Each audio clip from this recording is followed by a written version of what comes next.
Hello and welcome to This Explainer. Let me start us off with a pretty fundamental question. How do we guarantee that people actually do the work they promise to do, especially when we can't physically stand over their shoulder and watch them do it? It's a massive puzzle, right? Every business, whether it's a tiny startup or a massive enterprise, has to solve this. We trust people, for sure, but trust alone doesn't run an organization. So today we're diving deep into the architecture of alignment.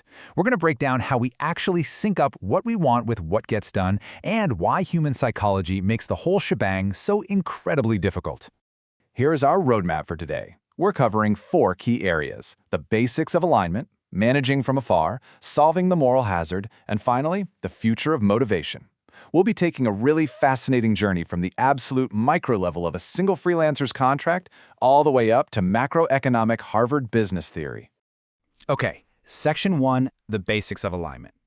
Let's kick things off by looking at the absolute smallest, most fundamental unit of business, that everyday transaction between two people.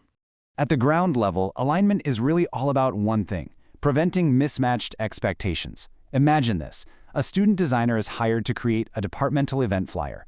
They agree on a fee of 15,000 naira. But the scope? It's literally just a vague text message saying, manage social media. You can already see the train wreck coming, right? Without clear alignment, the client is picturing this massive, multi-platform campaign and starts demanding 10 different versions of the flyer. Meanwhile, the student designer thought they were just knocking out one quick Instagram post. Because they never truly align their expectations, the whole relationship sours. Revisions stretch on forever, and the payment gets delayed indefinitely because the final outcome completely misses that phantom picture trapped in the client's head. The solution to this is so incredibly simple, yet it's overlooked all the time. Basic alignment starts by separating the two most critical documents in any transaction: the contract and the invoice. They serve completely different purposes, and honestly, treating them like they're the same thing is just a recipe for disaster. A contract creates the initial agreement. It's focused purely on expectations, timelines, and responsibilities, and it needs to happen before a single minute of work actually starts. Think of it as a protective shield for both sides. An invoice, on the other hand, comes later. It's simply a request for payment, strictly focusing on the money owed and the charges incurred. True alignment starts by establishing those rules of engagement on paper, with a contract, long before that invoice is ever sent. And you don't even need a law degree to lock these expectations in. You can just use the SCAN method. SCAN. It's a brilliant, straightforward framework. Scope. What exactly is the work? Get specific. Compensation. How much is the fee and exactly when is it due? Approval. Who is the ultimate decision maker that says, yes, the work is officially done? And notice, how do we communicate changes or delays? Literally, by spending just 2 to 3 minutes mapping out those 4 steps, you prevent those endless, soul-crushing revisions and pretty much guarantee you actually get paid on time. Moving on to Section 2, managing from afar. What happens when we scale these concepts up from individual freelancers to the wild complexities of an entire remote sales team? Well, according to 2023 Gallup data, over 50% of knowledge workers globally are now operating in hybrid or fully remote environments. That is a massive paradigm shift. I mean, for decades, management was largely based on visibility. If someone was sitting at their desk typing, managers just assumed they were being productive. But in a remote world, leaders can't manage by simply watching people sit in an office anymore. They have to shift their entire philosophy from monitoring physical presence to measuring clear, actionable outcomes. If you can't see the work happening, you absolutely must find a way to align the entire team around the actual results. A really successful remote playbook aligns team execution by strategically dividing how we communicate, specifically, deliberately separating synchronous and asynchronous communication. Synchronous communication, like live video or phone calls, demands everyone's attention at the exact same time. These should be kept strictly for urgent brainstorming, resolving complex roadblocks, or really strategic problem solving. Literally everything else should be asynchronous: delayed emails, chat updates, shared docs, recorded video messages. Think about why this is so crucial. Synchronous calls constantly interrupt deep work. Every single time you pull a team member out of their flow state for a basic status update, it destroys their focus. Defaulting to asynchronous updates respects that deep work time and keeps the whole team aligned without those endless, draining interruptions. This asynchronous strategy is actually the foundation for the flipped classroom model, which is the absolute cure for virtual meeting fatigue. You know the feeling, right? Sitting through a meeting where a manager just reads a spreadsheet out loud for an hour on a Zoom call. It's exhausting. Well, in the flipped classroom model, all of that raw data, the status updates, the spreadsheets, are sent beforehand asynchronously. Everyone reviews the numbers on their own time. Then, when the live video call actually happens, it's used purely for high-value strategic discussion and collaborative problem-solving based on those leading indicators. It respects everyone's time, keeps engagement high, and ensures that when you do finally meet, it genuinely drives the business forward. All right, Section 3, Solving the Moral Hazard. Let's zoom all the way out to the macroeconomic level and see how major corporations use complex math to align human psychology with corporate goals.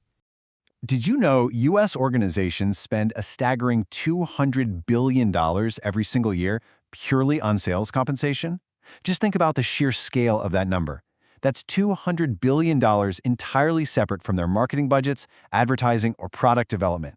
It's spent for one reason and one reason only: to incentivize and align salesperson behavior with the company's bottom line. So why does it cost so much just to motivate people? Well, it all comes down to a classic economic mystery known as the principal-agent theory, and more specifically, the moral hazard. Let's play detective for a second. Imagine you're a manager, the principal. You have a remote sales rep, the agent. Because you can't physically observe the hidden, minute-by-minute effort of that rep, you're facing an unsolvable mystery. If they lose a big sale, was it just bad luck in a tough market, or were they slacking off? The moral hazard is the very real risk that an agent might shirk their duties precisely because their true effort is completely unobservable to you. To solve this mystery of human effort, academics have gone to some pretty extreme lengths. If you dive into Bengt Holmström's 1979 research, you'll find incredibly complex, mind-bending calculus. This is quite literally the math academics use to figure out why we even get out of bed in the morning to work. It represents the firm trying to mathematically maximize its profit while factoring in the employee's utility, the sheer psychological pain of exerting effort, and the random, uncontrollable nature of the universe. It is the literal calculus of human motivation. But here's the catch. Humans are clever. We don't always behave like neat mathematical variables in an academic equation. When companies offer big bonuses for hitting specific quotas, salespeople predictably start gaming the system. And if you think about it, it's purely rational behavior, driven by the rules of the game. A rep who is slightly short on their annual quota might pull a guaranteed January sale into late December, maybe by offering a massive discount just to hit that bonus threshold.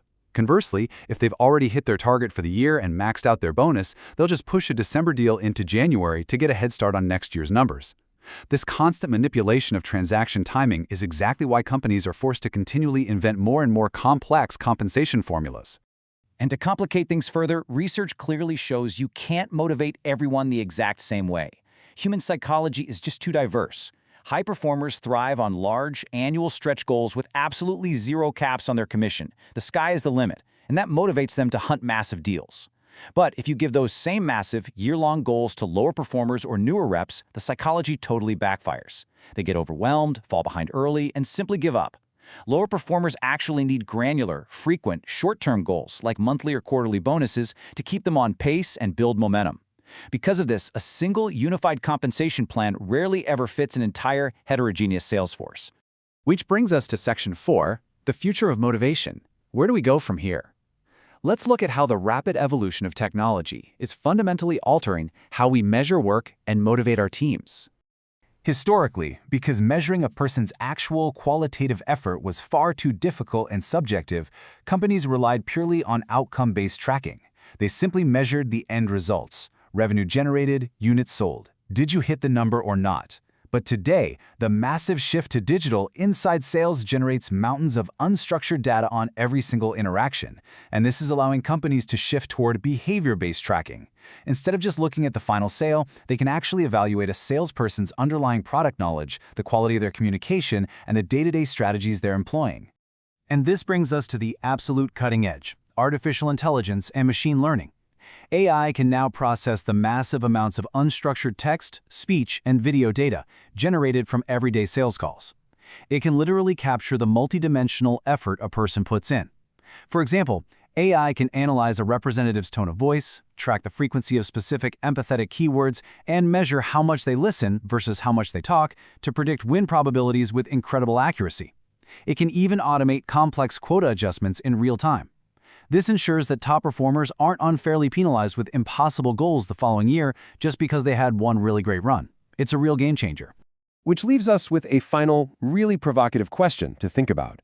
If AI can perfectly measure our true qualitative effort, Will it finally solve the moral hazard of work once and for all? Or, being the incredibly clever creatures that we are, will we simply invent entirely new AI-driven ways to game the system? Thank you so much for joining us for this explainer. We'll see you next time.